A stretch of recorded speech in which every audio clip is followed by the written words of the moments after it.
I used to think I knew what love was, until he made me forget who I was. He never raised his voice. Never hit me. He didn't have to. With every compliment that cut, every lie whispered like a lullaby, he rewrote my reality. I stopped laughing. I stopped remembering. I stopped existing. Until I found the phones, the recordings, the truth he hid in the basement. And that's when I knew. I wasn't crazy. I was being erased. But not anymore. He thought I'd always dance to the pull of his strings. He didn't know I was learning how to pull them back. Welcome to the Skillful Art of Manipulation podcast. If you haven't already, please consider following us on your favorite podcast platform. Today we present to you Puppet on a Chain. Let's dive into this thrilling narrative together. Chapter 1, Silken Threads. I used to think I knew what love felt like. That familiar flutter in your chest, the ache of longing when they're gone, the warmth of being seen and wanted. But love, real love, or what I thought was real, doesn't feel like 1,000 invisible threads winding themselves around your body while you sleep. It doesn't whisper sweet promises while weaving a net so delicate you mistake it for safety. But that's how it started. With him, Elias.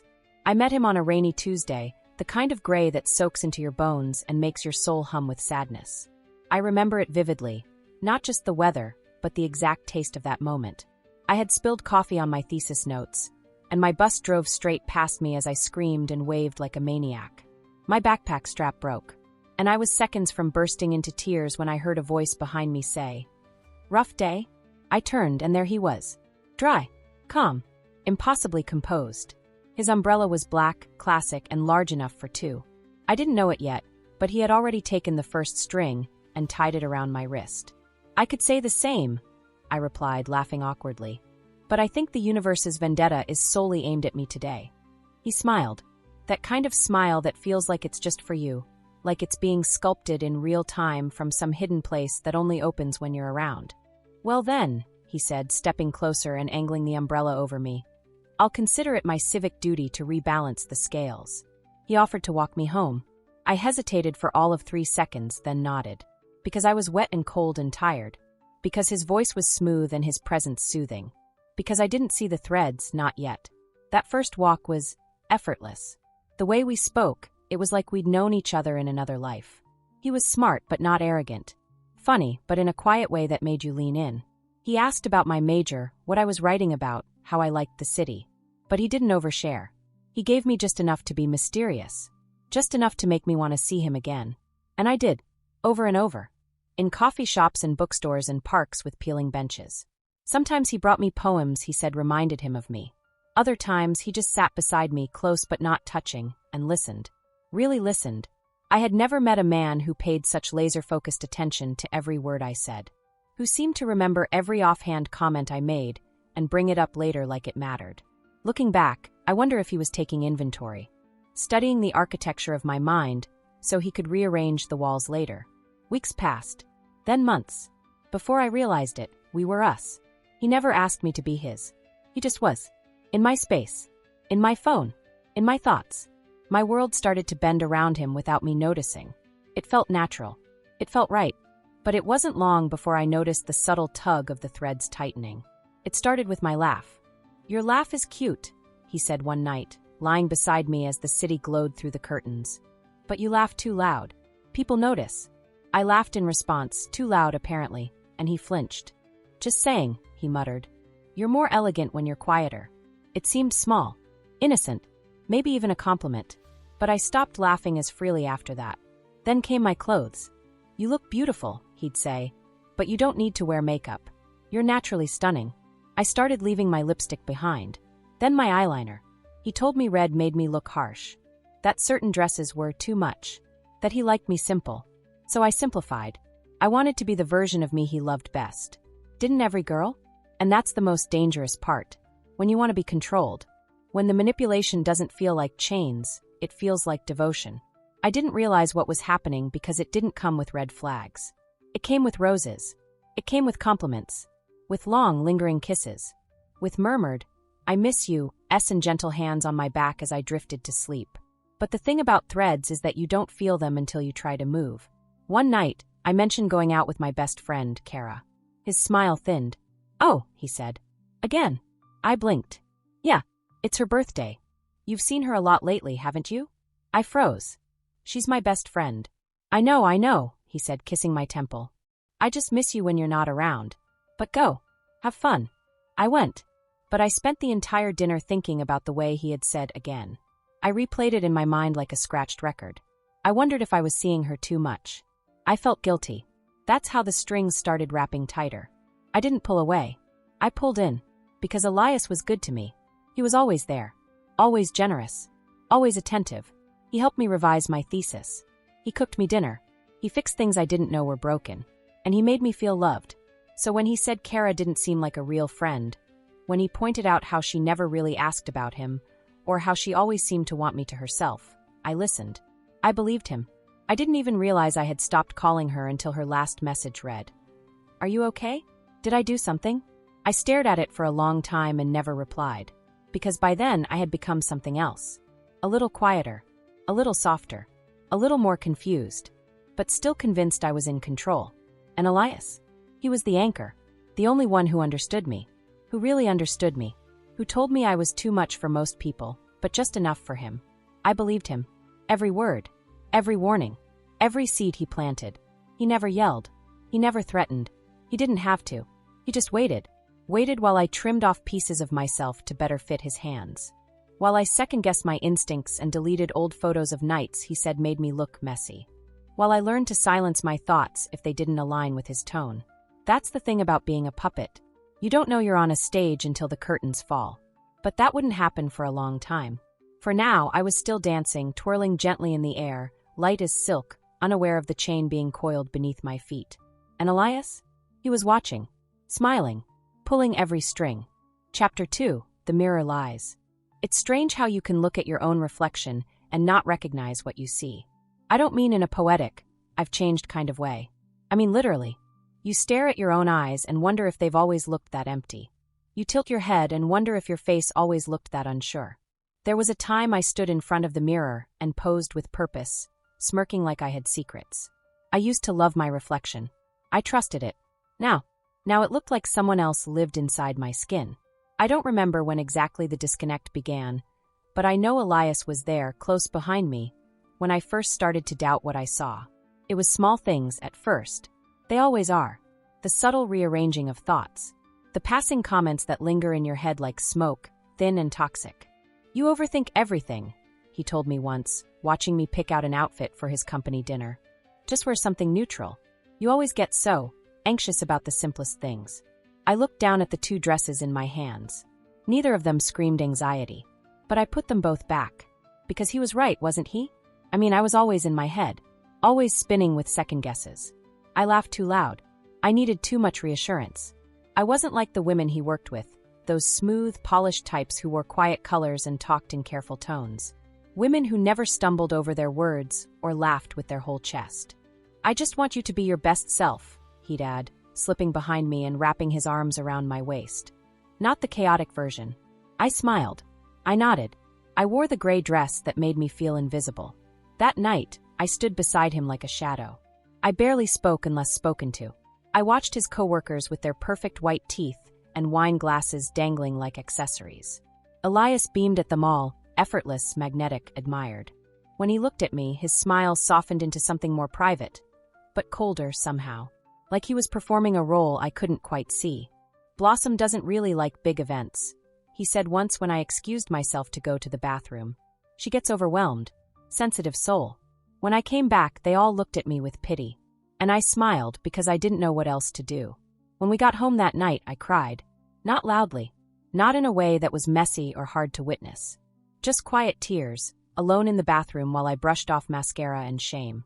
Elias tapped on the door lightly, not unkindly. You okay? Yeah, I whispered. I just don't want people to misinterpret you, he said through the door. You're complex. And not everyone gets that. I'm trying to help. I nodded like he could see me. The next morning, he brought me tea and told me I looked beautiful even without trying. Then he reminded me to maybe skip the brunch with my old roommate next week. You always say she makes you feel guilty for moving on.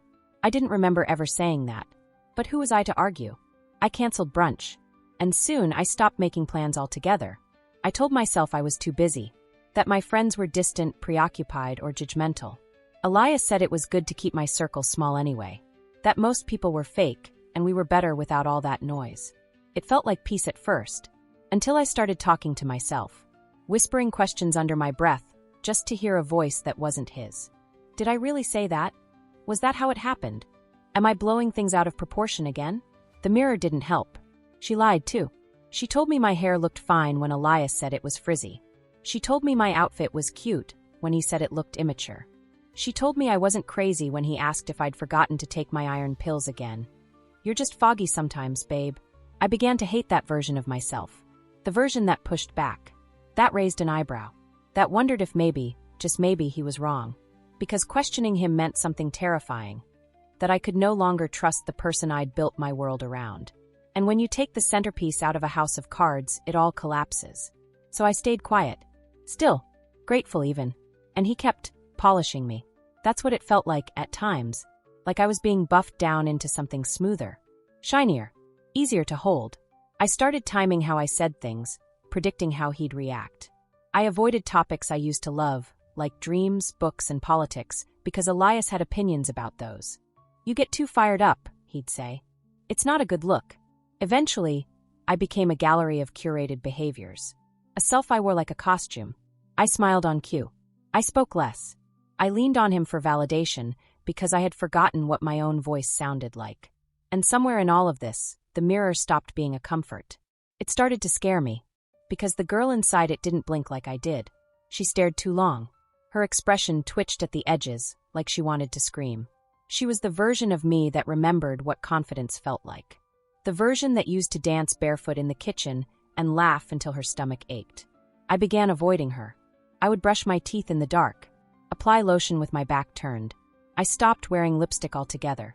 I told myself it was because Elias liked me natural, but deep down, I knew it was because I couldn't bear to see my reflection ask, "Who are you becoming?" I think the most tragic part was how normal it all felt. That's the brilliance of it, really. Manipulation doesn't arrive with sirens.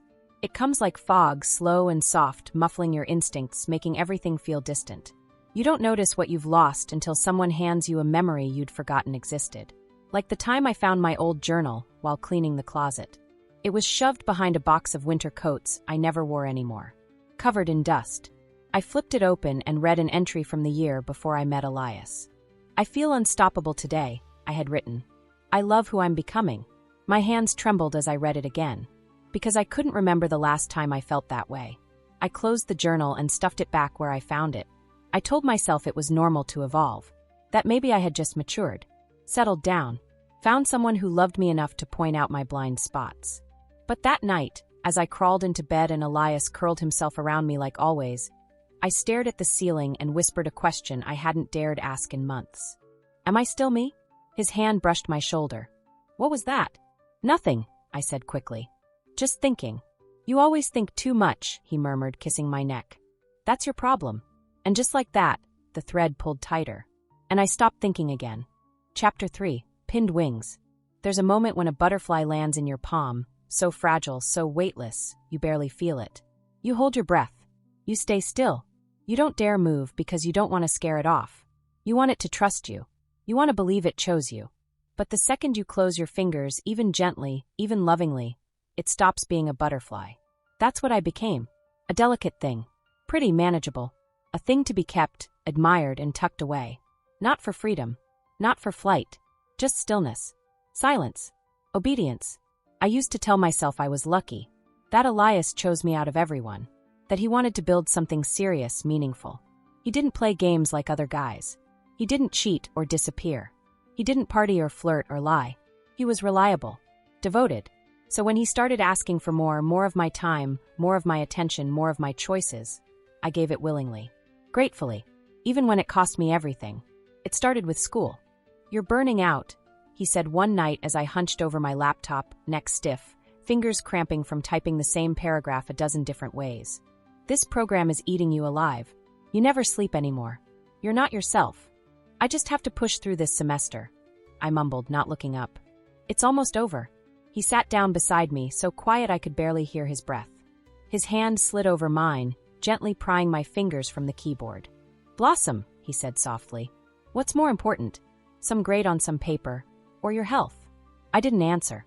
Because the truth was, I was exhausted. Tired of trying so hard to prove I was worthy. Tired of the weight of expectations I had once willingly carried like armor. Elias looked at me like I was already enough. Like I didn't have to do anything more. He told me I didn't have to fight anymore. Just fall. Just rest. Just let go. So I deferred the semester. Just one, I told myself. Just a pause. A breather. To reset. But the pause never ended.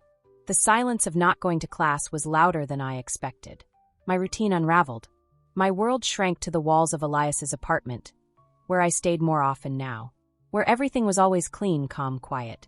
Where I didn't have to perform or prove or think too hard. He worked from home mostly, always on his laptop, always in some important call with people whose names I didn't know. He was patient when I hovered, gentle when I asked questions. But over time, he started closing his laptop when I walked into the room. He started speaking in lower tones. He started saying things like, "I just need a little space, babe." Nothing personal. So I stayed in the bedroom more. Sometimes for hours. He brought me meals, kissed my forehead, told me to relax. "You deserve a man who takes care of you," he'd say, stroking my hair as I lay curled against him. "Not one who makes you carry the weight of the world on your back." It sounded like love. It felt like captivity. I didn't see it that way yet. Not then. But I did notice how I began asking permission to do things I used to do freely. "Can I go to the library today? Do you mind if I call my sister? Would it be okay if I stepped out for a walk?" He never said no. He didn't have to. He'd just sigh sometimes. Or frown. Or tilt his head with that look. The one that said, "Really? After everything I've done for you?" So I stayed home. I scrolled through social media with growing detachment, seeing lives that looked too loud, too bright. My friends had stopped tagging me in anything. Kara had unfollowed me altogether. My mother's texts went unread, unopened. I told myself it was because I didn't want their noise, their drama, their judgment. But really, I didn't know how to explain where I'd gone. Because I was still here, wasn't I? Wasn't I? Sometimes I would stand at the window, watching people rush by with purpose. Their coats flapping, their arms swinging, laughter escaping their mouths in clouds of breath. And I'd feel it. The ache. The unbearable ache of remembering what it felt like to move freely. To speak without checking his eyes first. To exist without waiting for approval.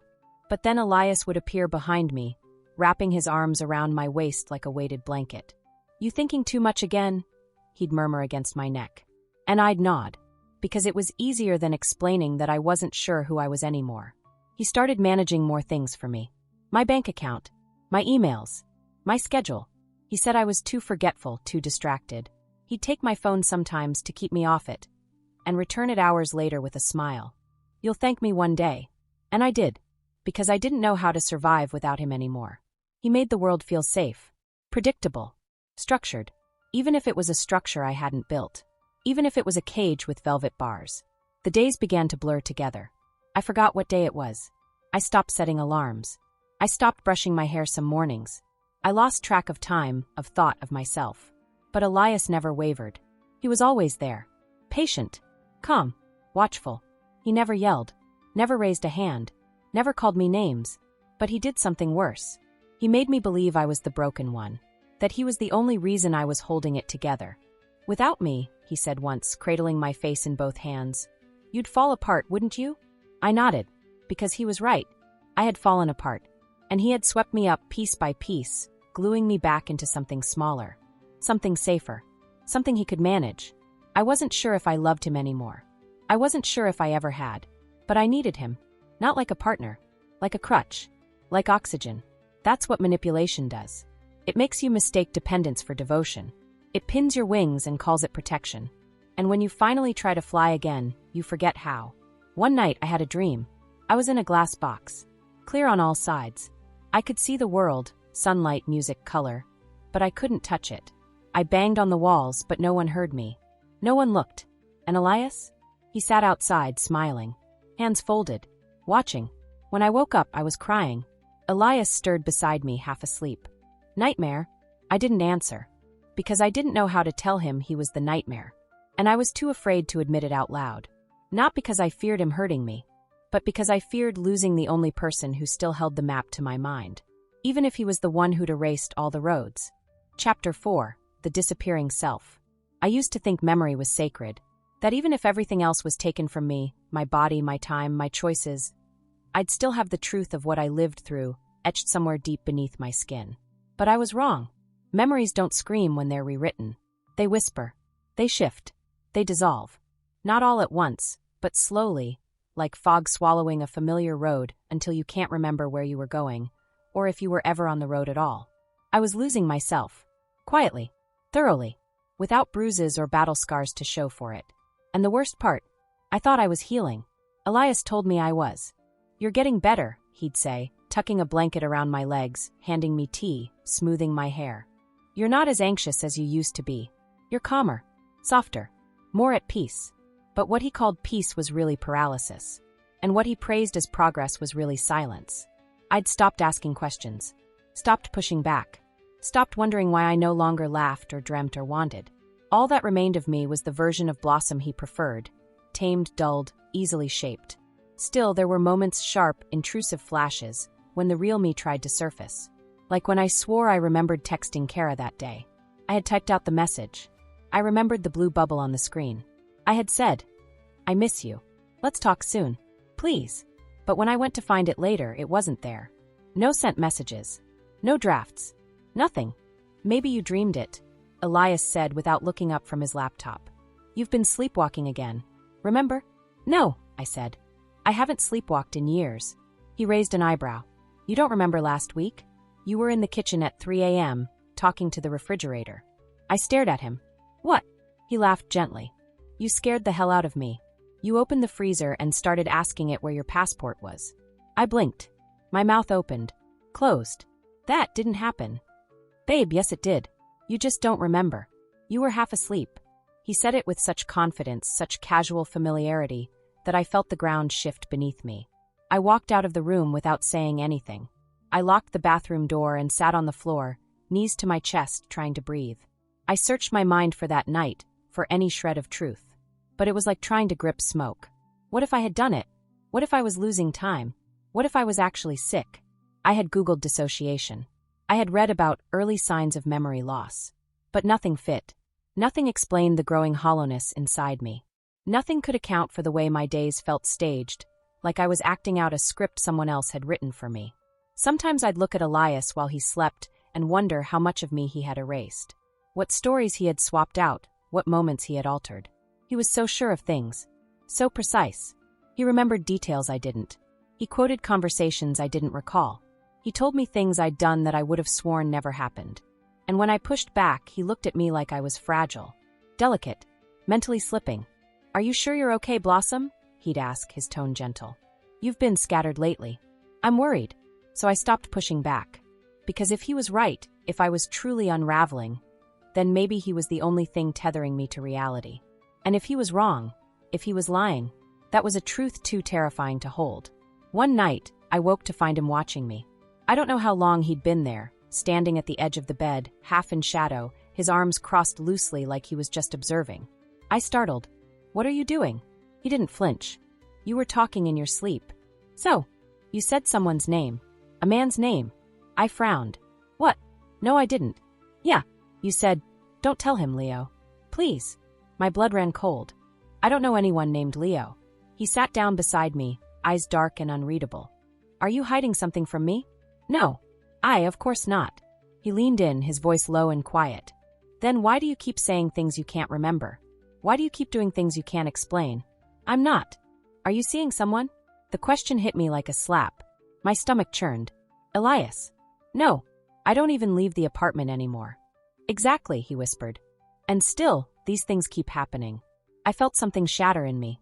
Because even though I knew I wasn't cheating, even though I knew the name Leo meant nothing to me, I couldn't trust my own mind enough to fight him. I sat there, stunned, helpless, as he kissed my forehead. "I'm not mad. I just want you to be honest with me. We can get through anything, if you tell me the truth." But what if I no longer knew what was true?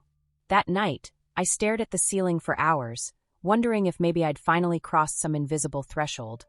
If I was becoming what he kept warning me about. Delusional. Paranoid. Unwell. My journal didn't help. Because when I flipped to an older page where I'd written, March 8th, dinner with Kara, finally laughed again, it was scratched out. Rewritten in different handwriting. Neater. Not mine. It now read, March 8th anxiety attack. Stayed home. Cried again. I stared at it for a long time. And that's when I knew. He was rewriting me. Page by page. Thought by thought. And I had let him. There's a terror that lives beneath the skin when you realize you've been edited. When you realize someone else holds the pen to your life, and they've been quietly crossing out your memories with red ink and replacing them with things that make you feel small. But I wasn't ready to leave. Not yet. Because leaving would mean facing a world where I didn't know what was real. It would mean admitting I had spent months loving someone who had been erasing me the entire time. And I wasn't strong enough for that yet. So I did what I always did. I smiled. I stayed. I told him I loved him. And in the mirror, I watched a stranger mouth the words back. The real me? She was somewhere deep beneath the surface. Buried. Bound. Silent. But not gone. Not completely. I could feel her sometimes. Like a tremor in the foundation. A whisper behind the lies.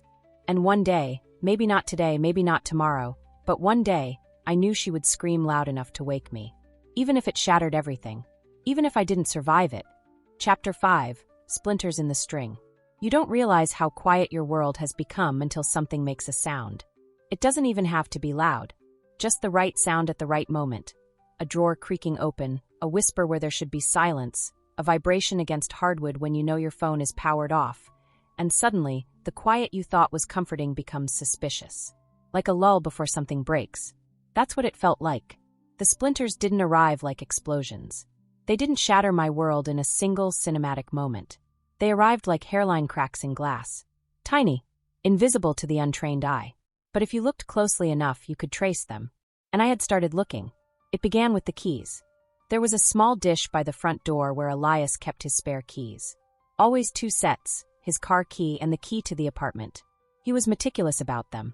Lined up neatly, like everything else in his world. But one night, when I was home alone and restless, I walked past the dish and noticed something off. 3 keys. Not 2. One of them was unfamiliar, smaller, older-looking with no label. I picked it up, turning it over in my palm. It didn't belong to his car. It didn't match the apartment doors. I tried the hallway closet just to check, but nothing. I stared at it, and for a second, I felt something flicker inside me. A memory? A feeling? I couldn't place it. Just this strange, hollow tug. Like my mind almost knew where it came from, but stopped short. When Elias got home that night, I asked. "Oh," he said casually. "That's for the storage unit in the basement. I forgot to throw it out. We don't use it anymore." He kissed my forehead and walked past me. But my stomach twisted, because we'd never had a storage unit. I'd been in the basement before. There were lockers, sure, but all of them were locked with codes or combination locks. And more importantly, he had told me months ago that he didn't trust storing things down there. Mold, he'd said. Water damage. I've never kept a thing in that dungeon. I remembered him joking. But now we had a key. I should have let it go. Should have dropped it back in the dish and walked away. That's what the old version of me would have done. The quiet, grateful version. But something inside me, something small, stubborn, and still alive, wouldn't let it go. So the next morning, while he was out at a meeting, I took the key. My hands shook the entire elevator ride down. My heart pounded like it wanted to warn me, don't pull the thread. Don't find out. But I needed to know. The basement was cold and damp, just like I remembered. Fluorescent lights buzzed above, flickering like dying fireflies. I walked down the row of storage units slowly, fingers tracing the metal mesh until I found one with a lock. I tried the key.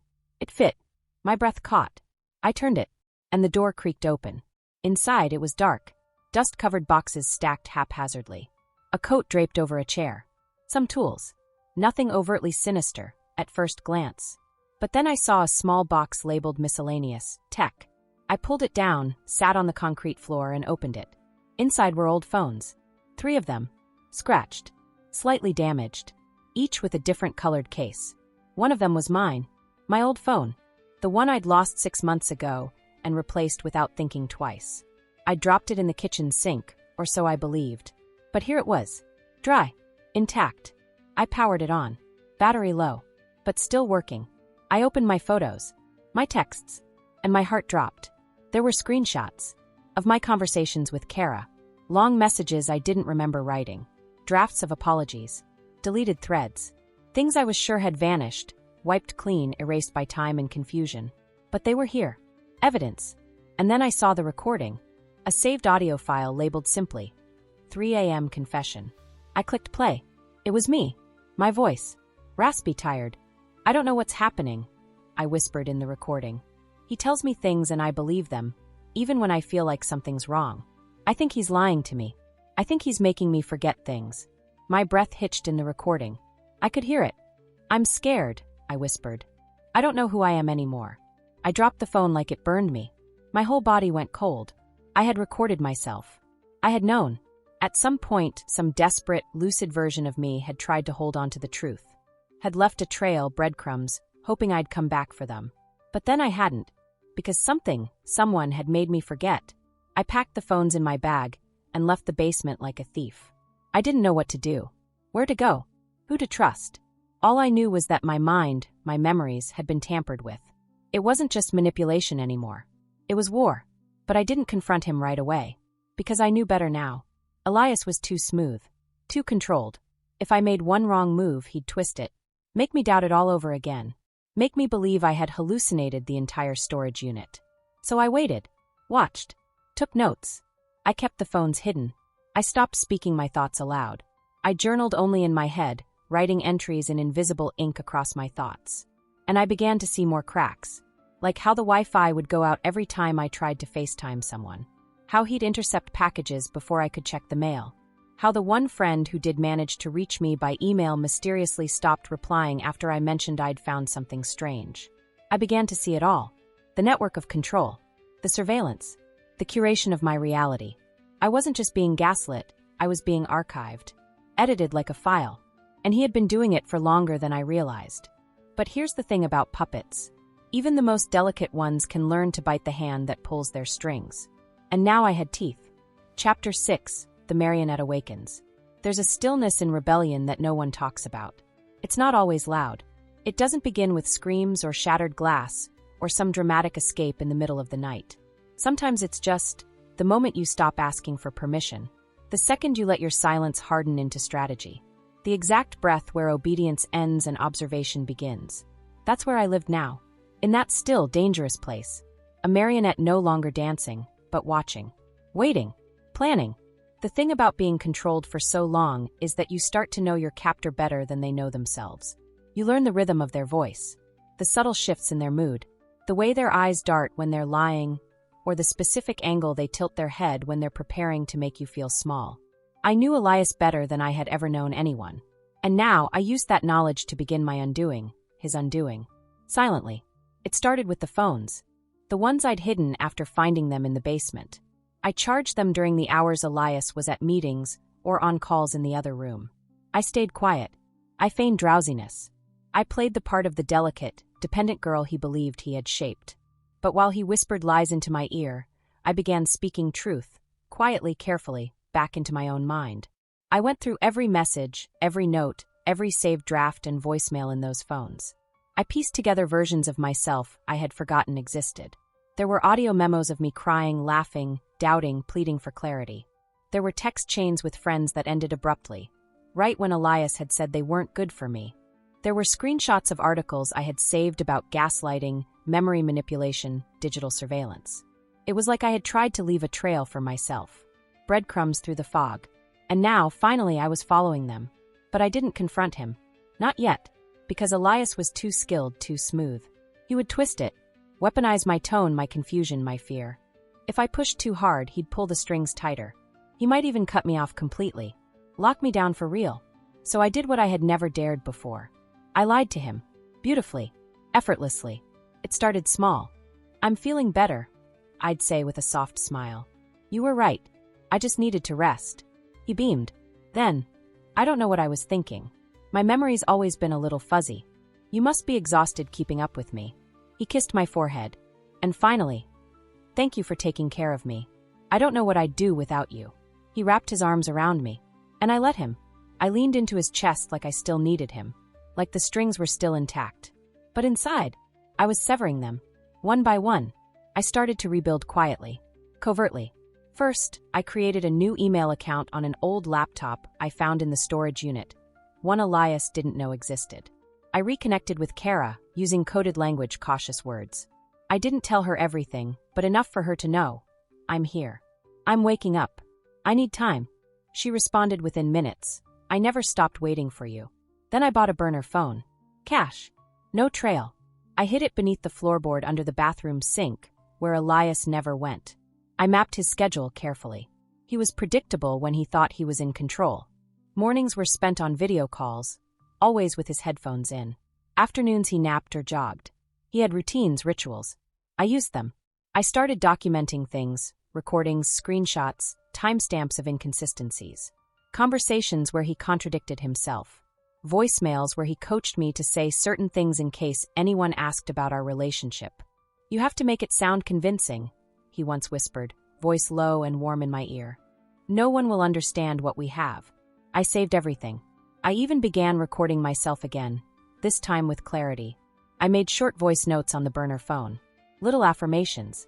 Reminders. You are not crazy. He is controlling you. This is not love. You remember who you were.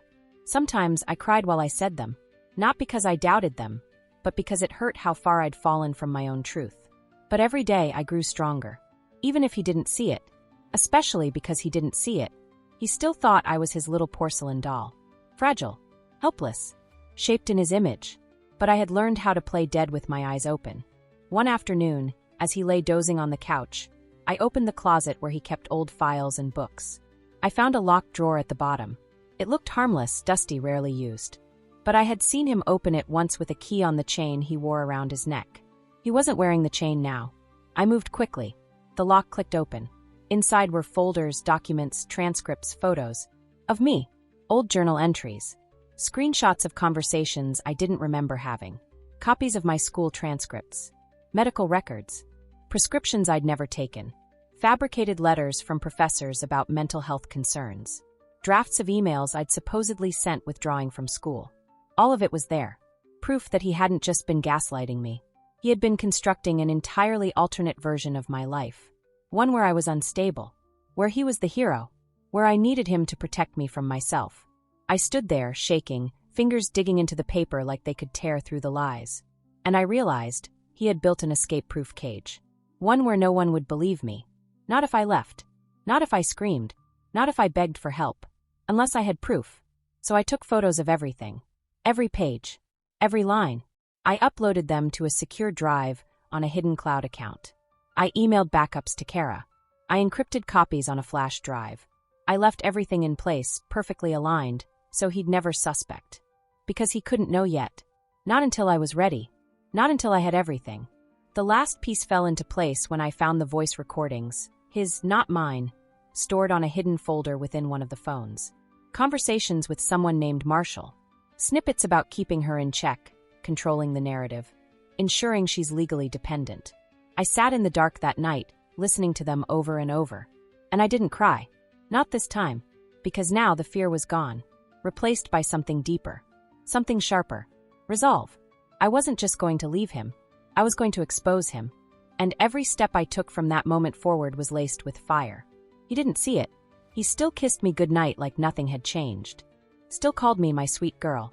Still corrected my memories with a patient smile. But he didn't know I had begun to write a new ending.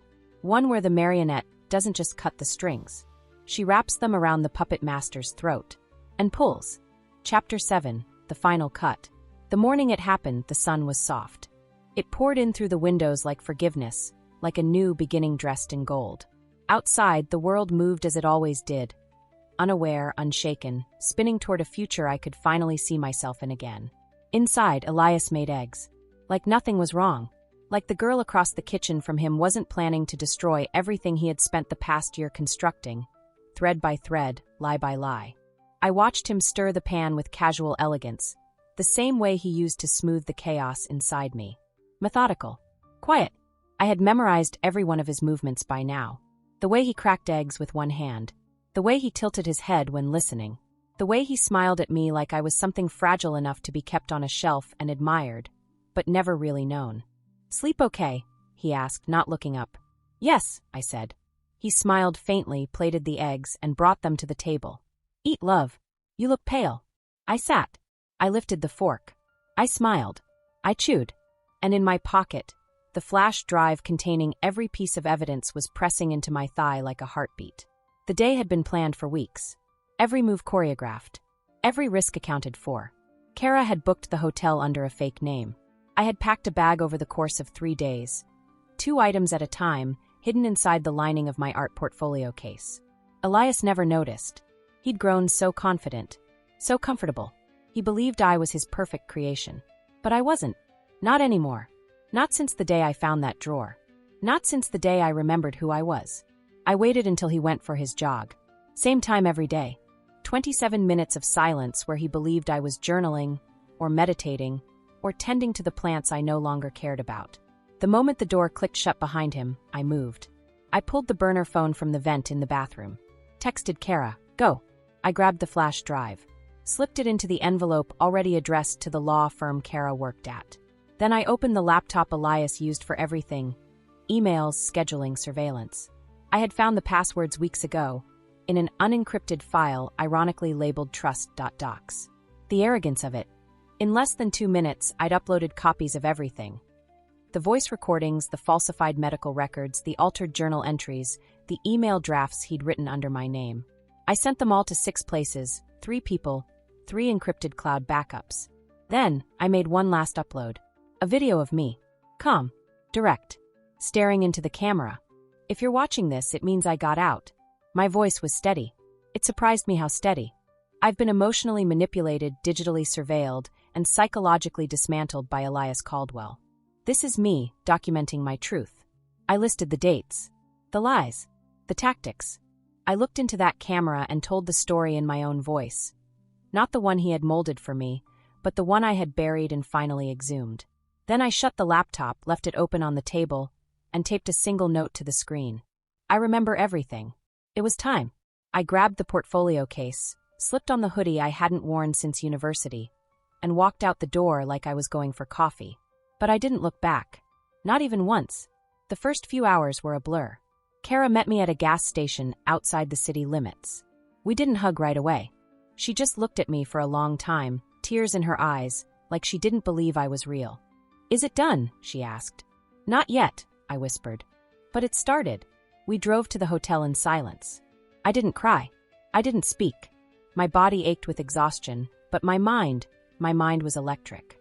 I watched my reflection in the window the way you watch a ghost learning how to walk again. I saw pieces of myself returning, slowly, like scattered stars reassembling into a constellation I used to know by heart. That night, I lay in a bed that wasn't Elias's. The sheets were stiff. The room smelled like cleaning solution and lavender. But I slept harder than I had in months. And when I woke up, I remembered the dream. I was standing in front of a mirror. But this time, the girl inside it wasn't silent. She looked straight at me and said, "You came back." The fallout came fast. By the time Elias returned to the apartment, the emails were already sent. The lawyers had already opened the files. The insurance fraud. The falsified psychiatric notes. The recordings. He called me 37 times in the first 24 hours. Left voicemails ranging from pleading to furious to eerily calm. "I don't know what you think you're doing," he said in one. "But none of it matters without context." I didn't respond. He emailed me a letter titled Closure. I didn't open it. He texted me pictures of our first trip together. I blocked him. I filed for a protective order 3 days later. With the help of Kara's firm, I began the process of formally reporting everything, painstakingly documenting the psychological abuse, digital coercion, identity manipulation. It wasn't easy. It wasn't fast. But for the first time, the story was mine to tell. And he could no longer rewrite it. It's been 6 months. I live in a new city now. Smaller. Quieter. It doesn't buzz like the last one did, but it hums with something softer. Something kinder. I started painting again. Just abstracts for now. Colors that feel like healing. Textures that remind me I still exist in 3 dimensions. I found a new therapist. One I chose myself. One who doesn't ask leading questions. Who listens when I say I feel like I'm still crawling out of someone else's mind. Some days, I still hear his voice in the back of mine. I still wonder which memories were real. But most days I'm stronger. Most days, I stand in front of the mirror and recognize the girl staring back at me. She's different now. Not because he broke her, but because she rebuilt herself, without strings. Without shame. Without him. If you're listening to this, If you've ever been made to doubt your memories, if you've ever shrunk to fit someone else's version of love, if you've ever asked yourself, am I the problem? Let me say this. You are not broken. You were just tangled. You were never the puppet. You were always the flame. And sometimes the final cut doesn't come with a scream. Sometimes it comes with silence, with stillness, with a girl stepping out of the dark, scissors in hand, and walking into the light she was never meant to forget.